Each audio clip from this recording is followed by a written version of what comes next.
Oi, pessoal! Que bom ter vocês aqui no Aquacoluna, o podcast semanal da Aquaculture Brasil. Eu sou a Júlia Martim, mestre em Aquicultura pela UFSC, e toda terça-feira, às 5h30, a gente se encontra aqui para ouvir juntos os textos dos nossos incríveis colunistas do portal. E o convidado de hoje é o Felipe Matarazzo Suplicy, nome muito conhecido para quem atua na maricultura brasileira. O Felipe é biólogo, mestre em aquicultura pela UFSC e doutor pela University of Tasmania, da Austrália. Ele tem mais de 20 anos de experiência na área e hoje é pesquisador em aquicultura marinha na EPAGRE, no CEDAP, em Santa Catarina. Ao longo de sua carreira, ele já passou pelo Ministério da Pesca e Aquicultura como coordenador geral de aquicultura marinha e por empresas do setor privado. Ele escreve aqui no portal pela coluna Cultivo de Moluscos, e cada texto dele é uma verdadeira aula. Estamos resgatando esse texto do nosso acervo. Ele foi publicado originalmente em 12 de setembro de 2022 e continua tão relevante quanto no primeiro dia.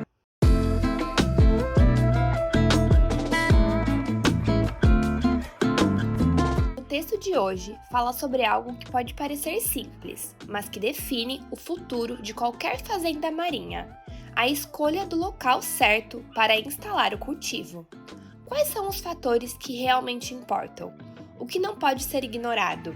E o que acontece quando a escolha é feita às pressas?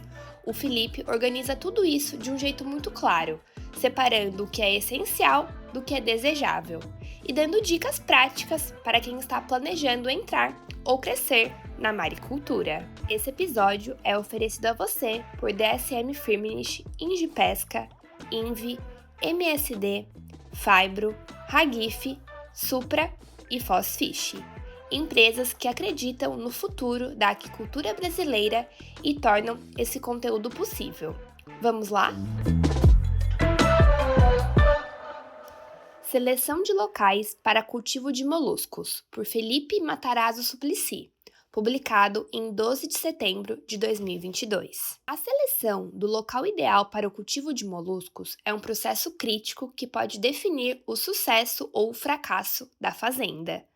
Cultivos instalados em locais errados podem nunca se dar bem, apesar dos melhores esforços do maricultor. E como a obtenção de uma concessão geralmente é um processo burocrático e demorado, não é fácil para o produtor simplesmente reiniciar em um novo local.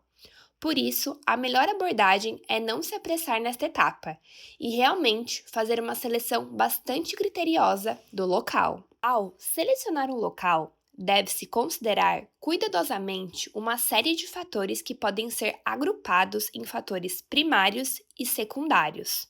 Fatores fisiológicos, ecológicos e biológicos são de importância primordial na seleção de locais adequados de cultivo, enquanto fatores de risco e econômicos geralmente vêm a seguir em termos de prioridades. É importante entender que se os fatores primários não forem totalmente satisfeitos, o local específico em consideração deve ser descartado, independentemente de todos os fatores secundários serem satisfeitos. Como para qualquer outro organismo cultivável, a água do local de cultivo deve apresentar parâmetros físicos e químicos dentro da faixa de conforto para a espécie utilizada.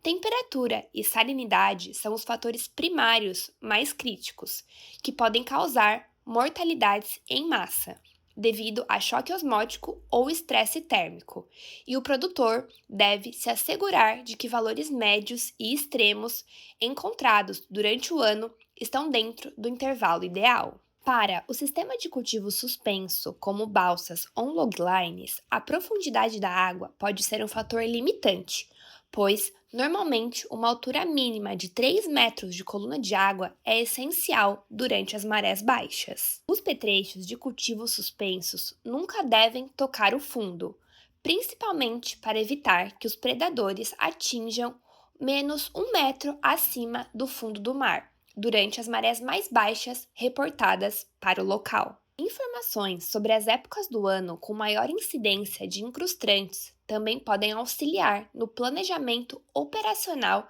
da fazenda e na definição das melhores épocas para introduzir sementes e para colher os moluscos. Organismos incrustantes crescem em resposta aos mesmos fatores ambientais que são desejáveis para o bom crescimento e sobrevivência do estoque cultivado.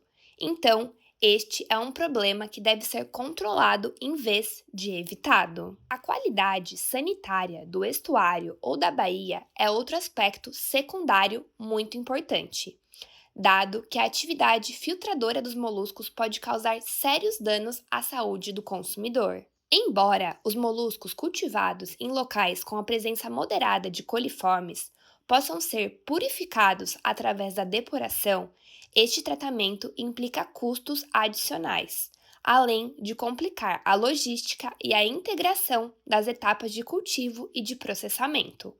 A seleção de locais distantes de centros urbanos aumenta as chances de evitar contaminação de origem fecal. A condição de logística é outro fator a ser considerado. A proximidade de uma propriedade com um ponto de apoio para manejar os moluscos e guardar equipamentos, a presença de um atracadouro, trapiche ou rampa para barcos, as vias de acesso para os seus empregados e para o escoamento do produto, ainda a disponibilidade de mão de obra local, o acesso à energia elétrica e o abastecimento de água doce, a proximidade de mercados consumidores e de fornecedores de insumos e a segurança nas redondezas são todos aspectos a serem analisados no quesito logístico. O roubo é um problema para a maricultura em todos os países onde ela é realizada.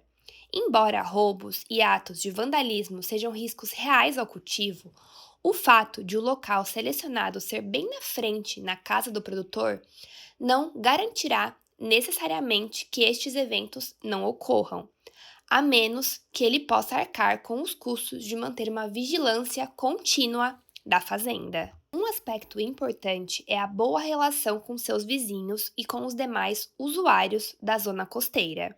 Se sua fazenda empregar máquinas e motores que façam barulho, é importante verificar com antecedência qual seria a distância da costa que o ruído não incomodaria os moradores e, mesmo assim, operar as máquinas apenas no horário comercial. Certifique-se de que sua fazenda não será localizada em uma área de tráfego intenso de embarcações e mantenha uma sinalização náutica instalada para evitar que navegantes inadvertidos atropelem suas estruturas de cultivo. Como nem sempre é possível reunir todas as características desejáveis de um local para a instalação de uma fazenda marinha, o produtor deve, primeiramente, atender às necessidades biológicas da espécie e tentar encontrar um local que atenda satisfatoriamente a maior parte dos aspectos logísticos. Em alguns casos, onde fatores como disponibilidade de alimento, qualidade sanitária da água e segurança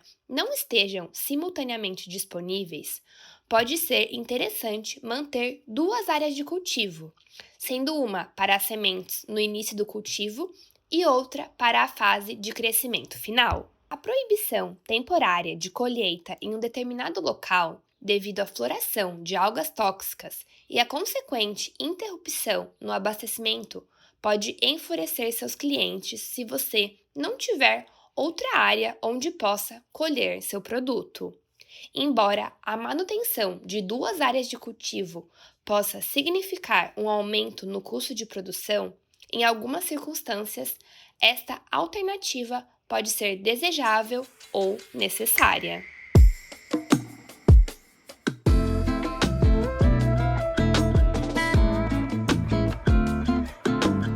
Por aqui que a gente termina o episódio de hoje do Aquacoluna.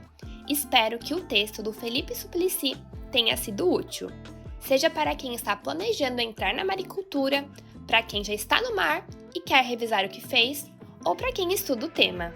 Esses detalhes de planejamento fazem toda a diferença lá na frente. Semana que vem tem mais um episódio aqui, toda terça às 5h30. E se quiser acessar esse e todos os outros textos dos nossos colunistas, baixe nosso app completo, rápido e leve, gratuitamente buscando por Aquaculture Brasil na App Store ou na Play Store, ou ainda clicando no link da descrição deste episódio. Até a próxima!